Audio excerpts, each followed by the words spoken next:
You're crazy. Am I? Yes. Am I? Yes. Am I? So, the footballers and their wages.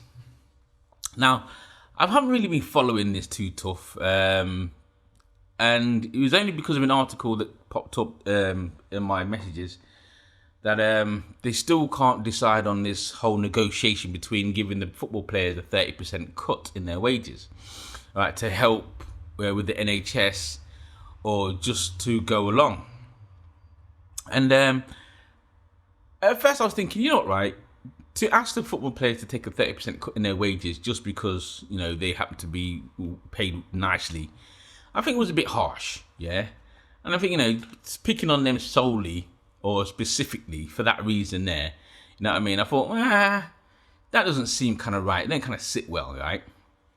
However, when I kind of like read a little bit more into it, yeah, I kind of noticed that a lot of the football teams themselves and the football clubs themselves, they're practicing the same practices like any other business, in which they're furloughing or I don't know how you pronounce the word, but you know, at the end of the day, the players are not working, yeah, they're not playing football, and yet they're receiving a wage, right?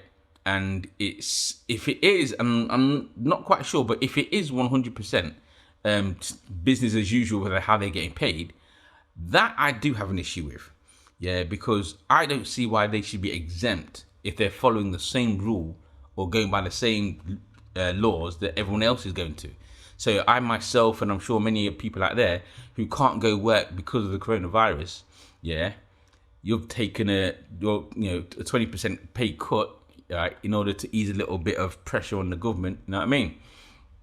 And based on that, now, if footballers are in the same position and they're furloughing too, yeah, then I think that they should follow by the same rules and they should not be exempt to that, right? And if that's the case, then they're bang out of order for trying to claim that they need to keep 100% of their money.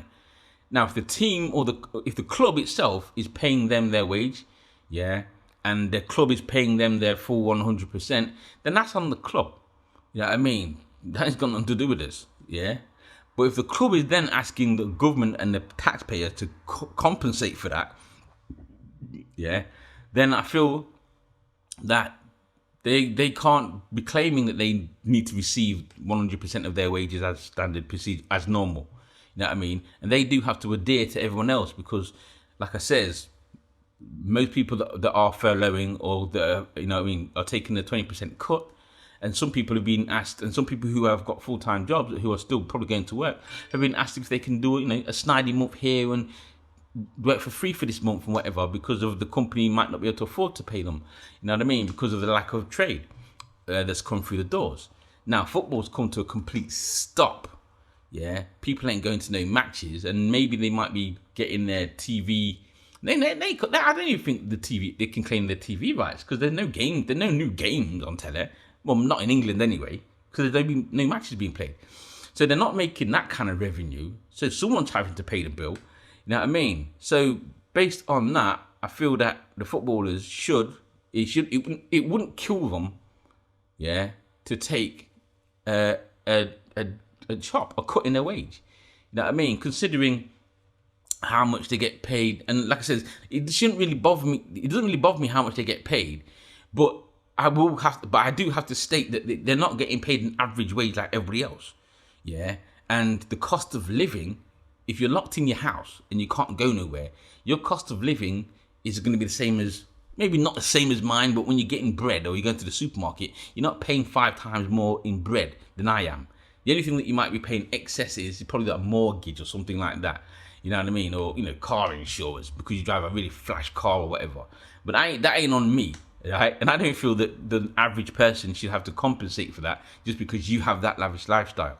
Yeah. But yeah, other than that, you know what I mean? Now, don't get me wrong. I have to, before I close up, don't get me wrong. Yeah. I wouldn't expect a football player to adhere to the rule because what is it? We get 2.5, I think it was, the government said 2.5 grand. Up to 2.5 grand if you're furloughing. Now, I don't expect a football player that's been getting paid 5 grand a week to go down to 2.5 grand a month. That's too much of a big jump. You know what I mean? And that'd be too hard. But at the same time, I do feel that if they take a small cut, yeah, if it eases the burden on the finances or the economics of the country, now I think it's something that they can take. You know what I mean? Because like I said, they're locked down just like everybody else. Yeah, they shouldn't be going nowhere. So that lavish lifestyle, they had to go to the posh restaurants or the fancy hotels and doing all of that, what's going to cost them thousands of pounds just for 2 nights in such and such. They ain't doing that no more. So the money that they're sitting on is banking right about now. And I don't like pocket watching, yeah, but for the sake of this argument or for the sake of a point, yeah, I do think that it's warranted. But let me know in the comments below, you know what I mean? Do you think that the footballers deservedly need to keep the 100%, or should they, you know, take a cut like everybody else has? I'm out. Peace. Yes. Am I? Yes. Am I? Yes.